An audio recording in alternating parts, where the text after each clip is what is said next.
This is Crazy Karen HOA, and the timeline is absurd. I am a postal carrier in Boston, and I hear all the gossip on my route.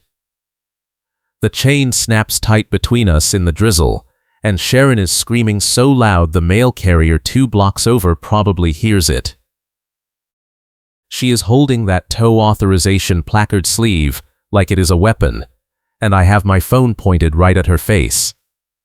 This is the 3rd time this month she has called a tow truck on someone in Quarry Ridge Association, and this time it is my guest.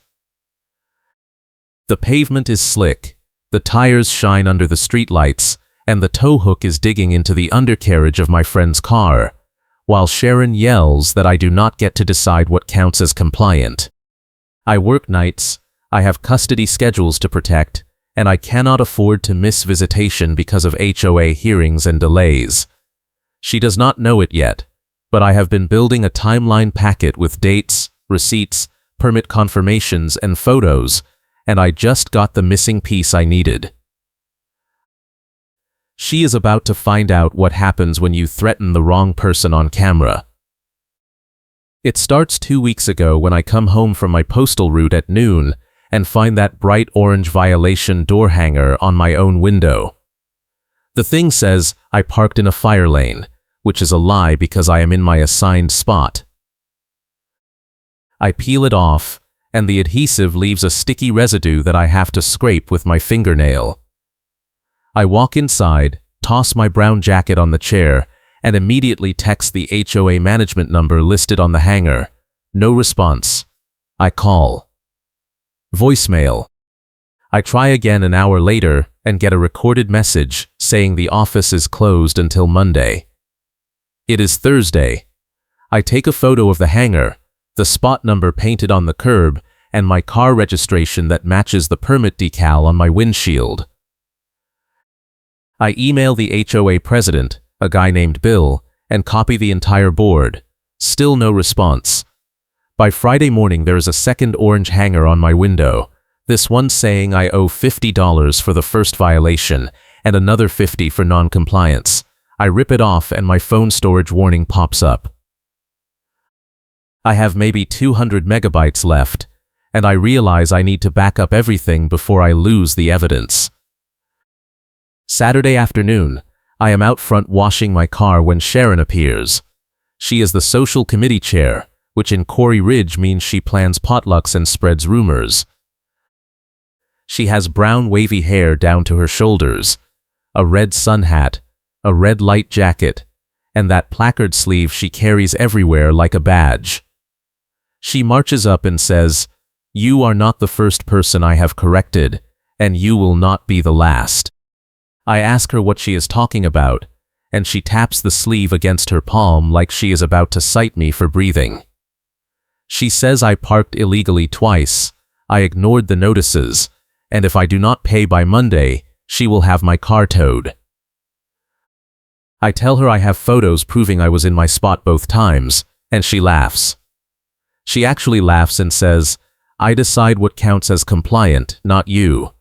I feel my jaw tighten, but I do not raise my voice. I just pull out my phone and start recording.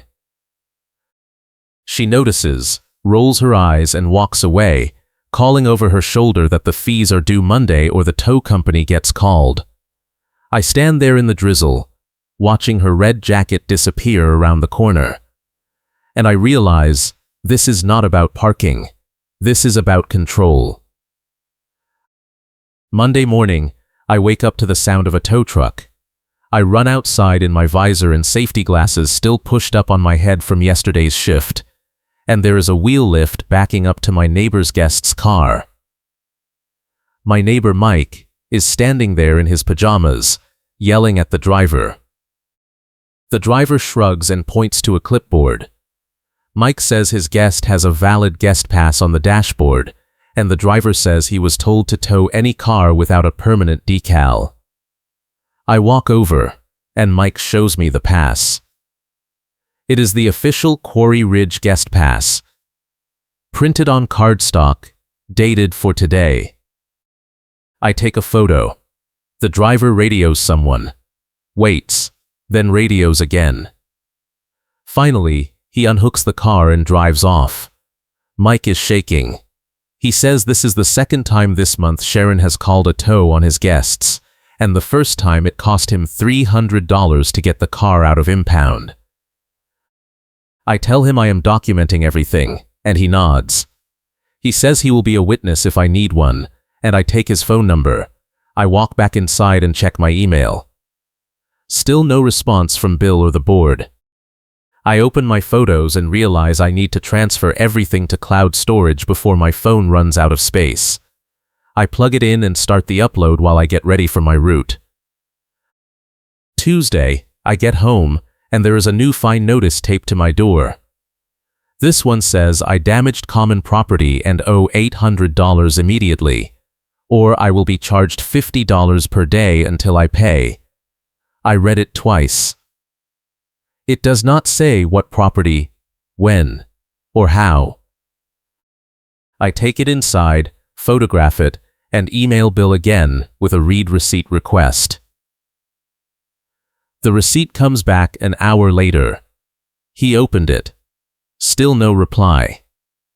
I call the management company listed on the Quarry Ridge Association letterhead, and the receptionist says they will look into it.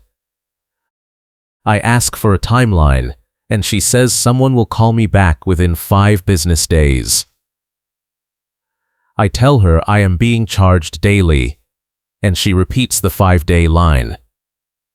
I hang up and call my attorney, a guy I used once for a custody modification. He listens, asks me to forward everything, and says he will review it. I send him the photos, the emails, the notices, and the timeline I have been building.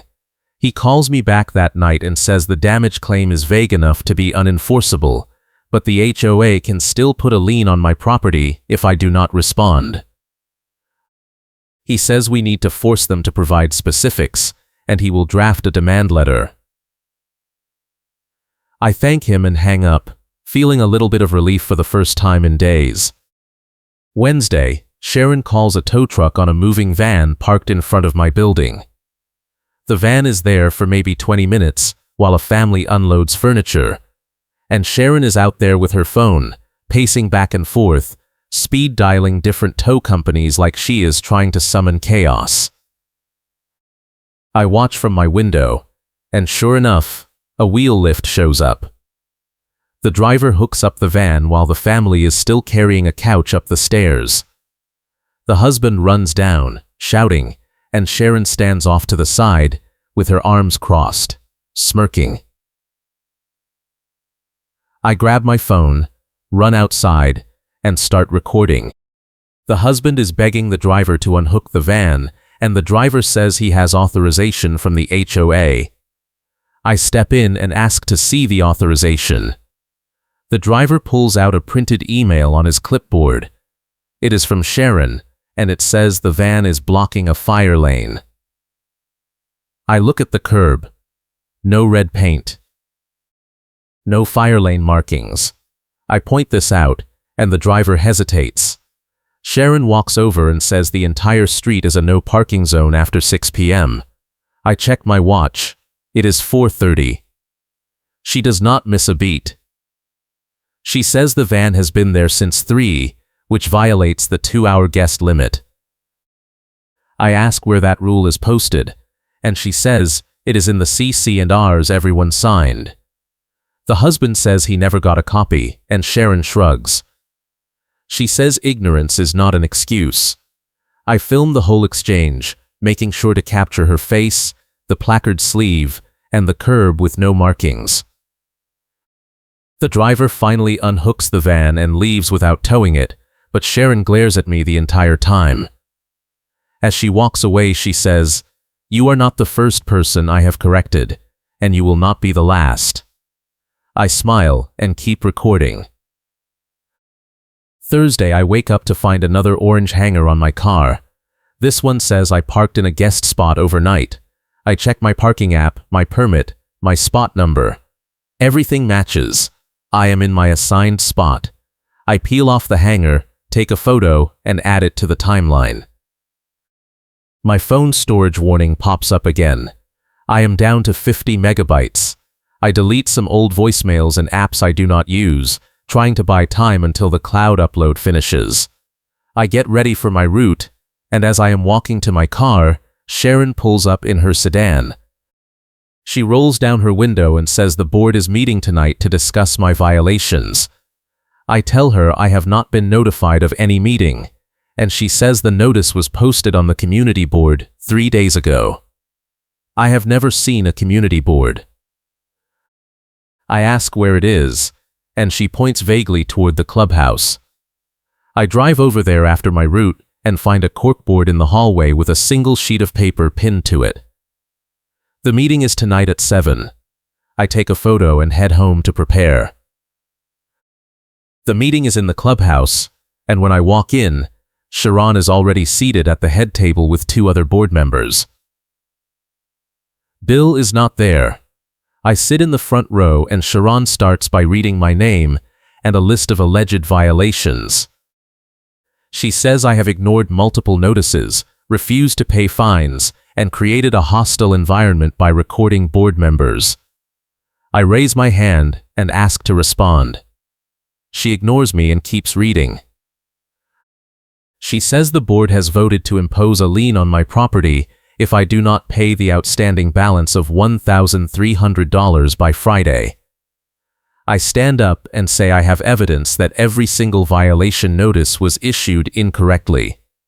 Sharon cuts me off and says this is not a courtroom.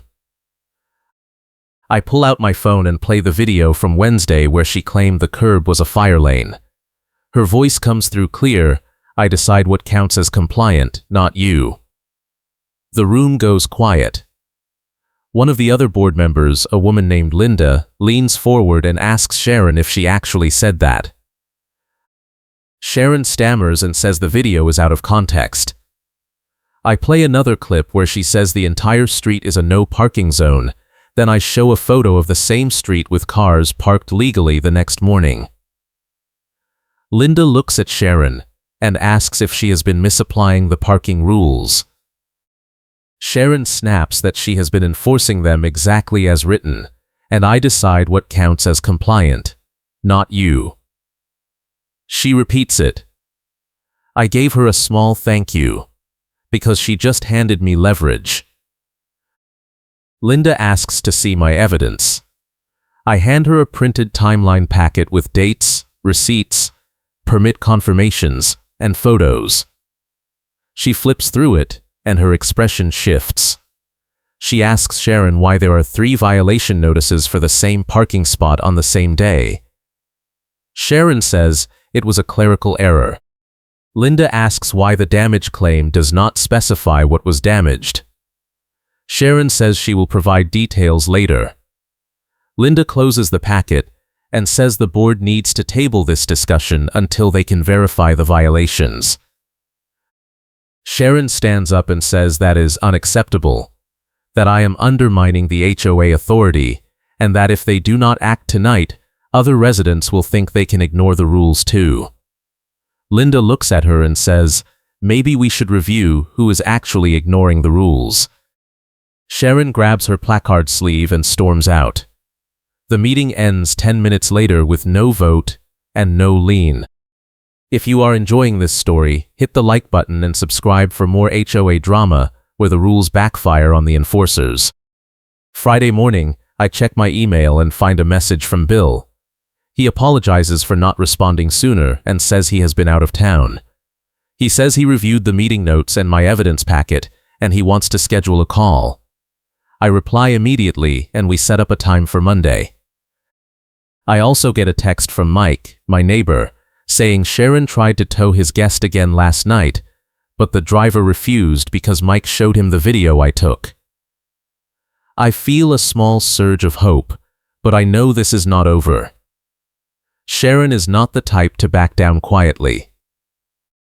I spend the weekend uploading every video and photo to cloud storage, labeling each file with dates and descriptions. My phone storage finally clears, and I feel like I can breathe again.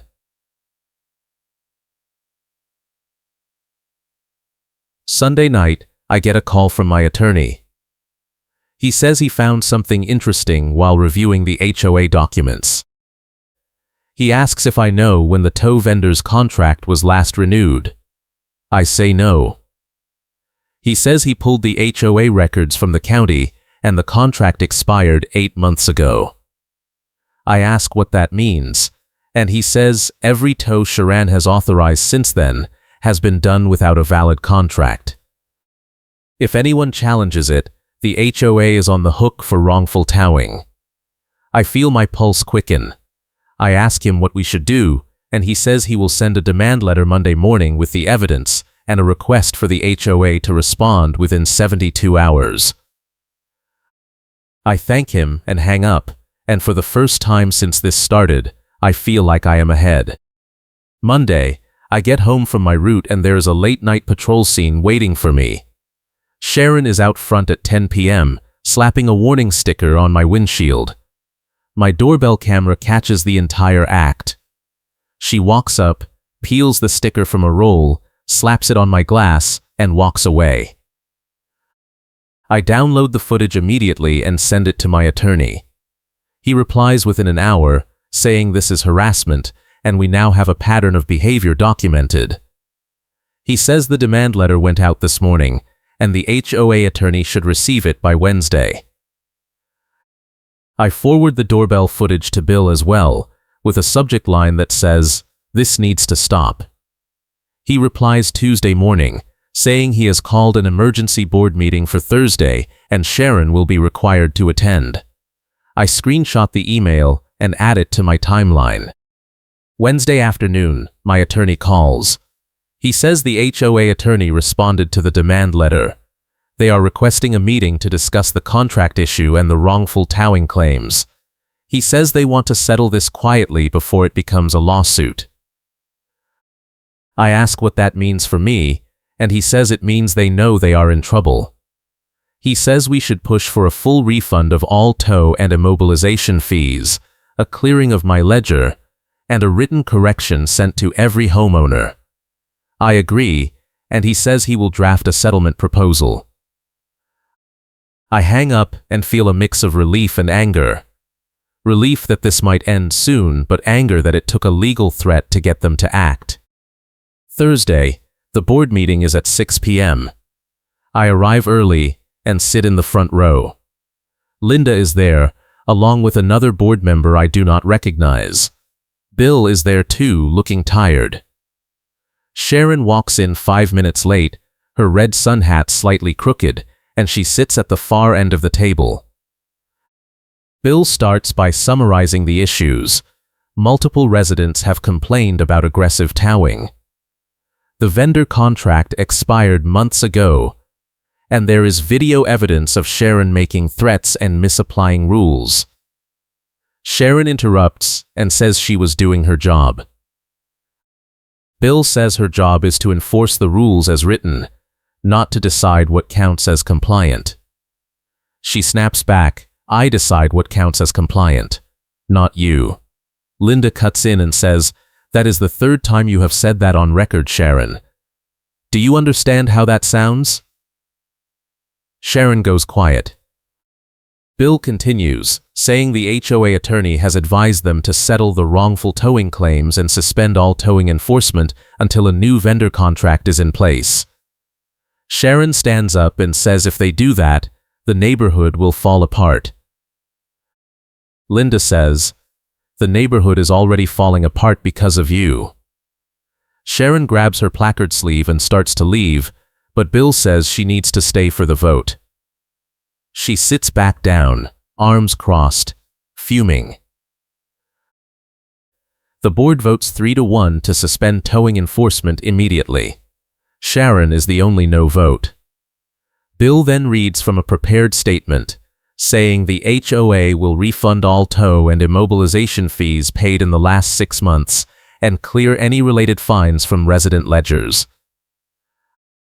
Sharon interrupts again and says this sets a terrible precedent. Linda says, "The precedent we are setting is that we follow the law." Bill finishes reading and says the HOA attorney will send a written correction to every homeowner by the end of the week. Sharon says nothing. Bill adjourns the meeting, and Sharon storms out without a word. I stay behind and thank Linda and Bill. Linda says she is sorry it took this long and that several other residents have come forward with similar complaints. I tell her I appreciate her stepping in, and she says she wishes she had done it sooner. Friday, I get an email from the HOA attorney with a settlement agreement attached. It includes a full refund of fees, a cleared ledger, and a written apology. I forward it to my attorney, and he says it is acceptable, but we should add a clause preventing any retaliation. The HOA attorney agrees, and we sign the revised agreement Monday morning. By Monday afternoon, the refund check is in my mailbox. I deposit it immediately and feel a weight lift. Tuesday, the written correction goes out to all residents. It is a single-page letter explaining that certain parking enforcement actions taken in recent months were not authorized under the current vendor contract, and that affected residents have been refunded. It does not name Sharon, but everyone knows.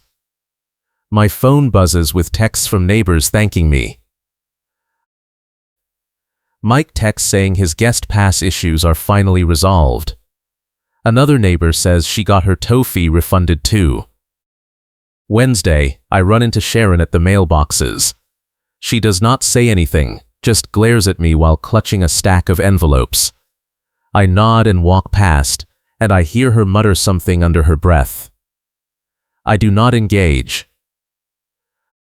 Thursday, there is a group email from Linda saying the board is soliciting bids for a new tow vendor and will hold a town hall to review parking rules before any enforcement resumes.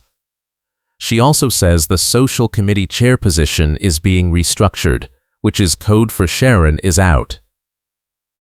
I screenshot the email and add it to my records, just in case. Friday afternoon, I am washing my car again when Sharon drives past slowly. She rolls down her window and says, "This is not over."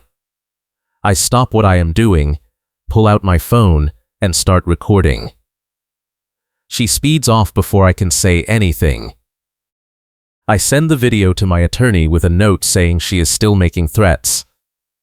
He replies saying to document everything and let him know if it escalates. I also forward it to Bill, who replies saying the board is aware of her behavior and considering further action. I do not hear from Sharon again that week. The next Monday, I get a call from Bill. He says the board met over the weekend and voted to remove Sharon from the social committee. He says she is still a homeowner and can attend meetings, but she no longer has any enforcement authority. I thank him and ask if there is anything else I need to do.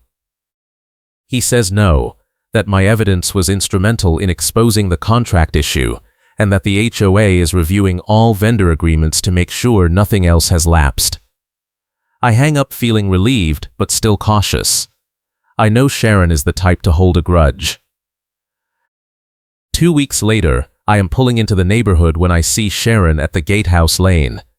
She is blocking traffic with orange cones, and a wheel-lift tow truck is trying to maneuver around her. I slow down and watch.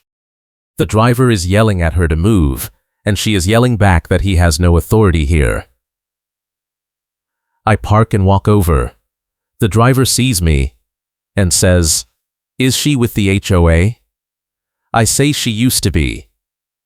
He says she called him to tow a car, but when he arrived, she could not provide valid authorization. He says he is leaving. Sharon grabs the tow hook chain and tries to pull it toward the car. The driver tells her to let go, and she refuses. I step in and grab the other end of the chain, pulling it back. Sharon screams at me to stay out of it. The driver radios his dispatcher and says he is canceling the job. Sharon yanks the chain, and I hold firm. We stand there in the drizzle, the chain pulled taut between us, faces locked. She is screaming that I do not get to decide what is compliant, and I tell her the board already decided. The driver unhooks the chain and drives off.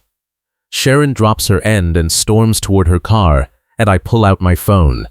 She spins around and yells, "You think you won? This is not over." I keep recording. She gets in her car and speeds off. I send the video to my attorney and Bill immediately. Bill replies within an hour, saying the board is holding an emergency meeting tonight and Sharon will be banned from using HOA resources or representing herself as having any authority. My attorney says this is the evidence we need to file a restraining order if she continues. I thank them both and head home.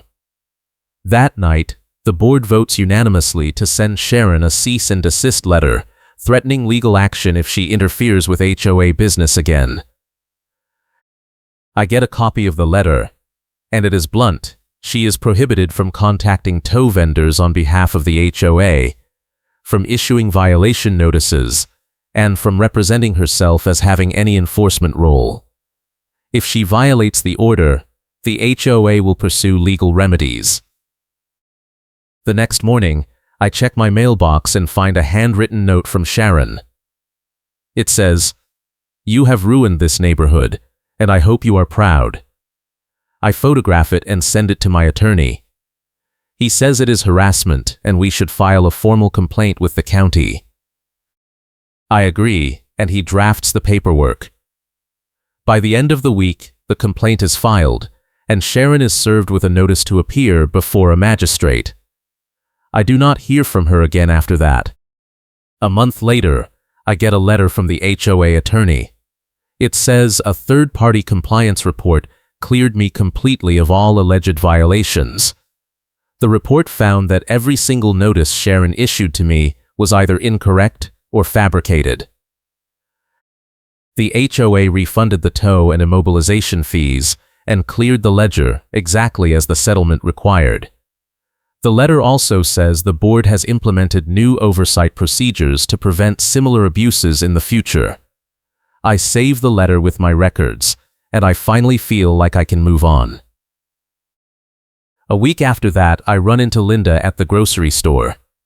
She says the neighborhood has been much quieter since Sharon lost her enforcement role.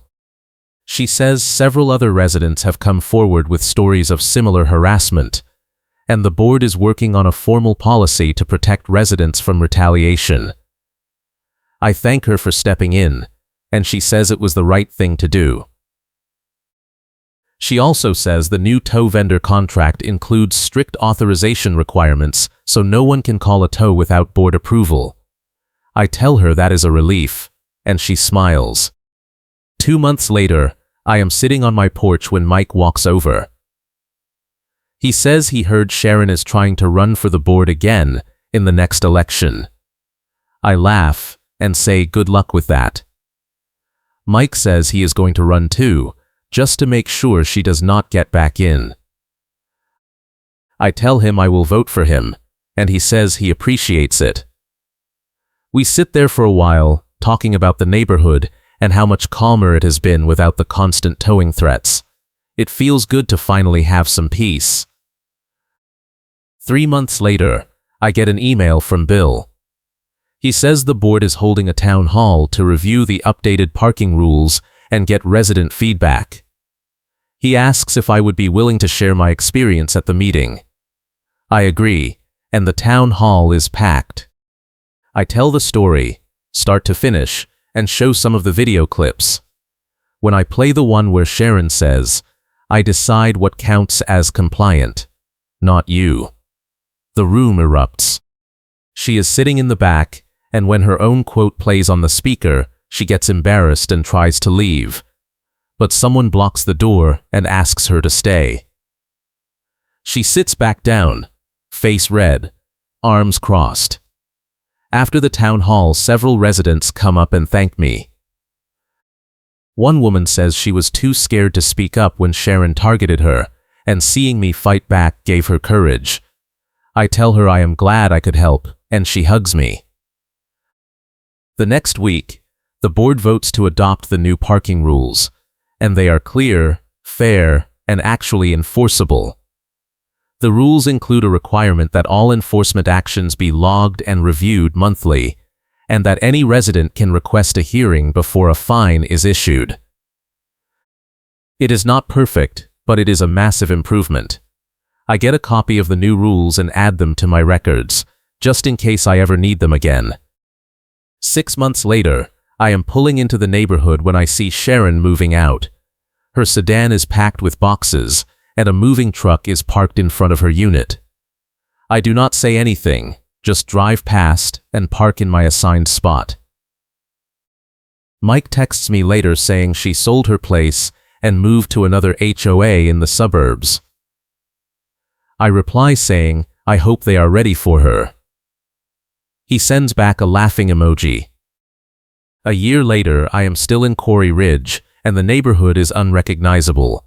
The new board is responsive, the parking rules are clear, and no one is getting towed for fake violations. I still keep my evidence files backed up, just in case, but I have not needed them. My custody schedule is stable, my phone storage is manageable, and I can finally relax. I think about Sharon sometimes, and I wonder if she learned anything from this, but I doubt it. People like her do not change, they just find new places to cause chaos. But for now, this neighborhood is mine, and I am not going anywhere. Thanks for watching, and thanks for all the support.